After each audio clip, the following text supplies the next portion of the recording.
níbi ayẹyẹ ọjọ́òbí Baba Ebenezer Obey. Gómìnà ìpínlẹ̀ Ọ̀ṣun Sẹ́nitọ̀ Ademola Adeleke fakọyọ. Ṣe ni gómìnà bẹ̀rẹ̀ sí ní kọrin. Ó sọ púpọ̀ lọ́rọ̀, àwọn ọ̀rọ̀ ìwúrí, ọ̀rọ̀ ìmọrírì ẹni, ọ̀rọ̀ ìmọyì ẹni tó ti ń kọrin fún wa láti ọ̀pọ̀lọpọ̀ ọdún sẹ́yìn, Ebenezer Ọlásùpọ̀ Obey Fábíyì. A kú oríire. Ẹ gbọ́ bí gómìnà ti ṣe kọrin fún ọlọ́jọ́òbí.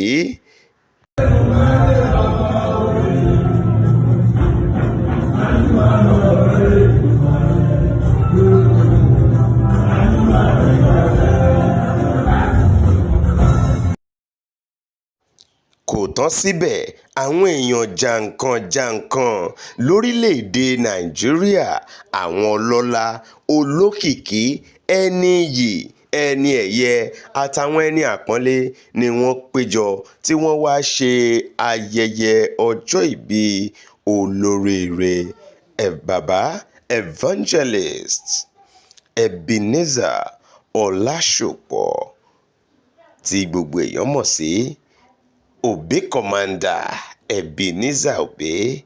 Bàbá, ẹ kú oríire.